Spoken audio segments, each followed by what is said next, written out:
Some animals survive extreme environments by moving. Migration allows them to access resources, avoid harsh conditions, and outlast predators. This strategy is nature's solution to endurance and survival.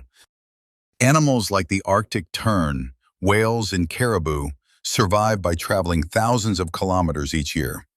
Migration reduces competition and exploits seasonal resources, giving species an evolutionary edge.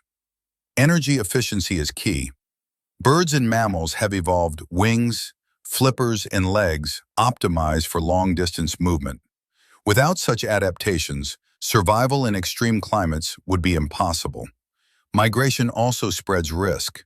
By moving across regions, animals avoid localized disasters and resource shortages. This demonstrates that survival is not just about strength, but timing, planning, and resilience. Migration exists because evolution rewards endurance and strategy.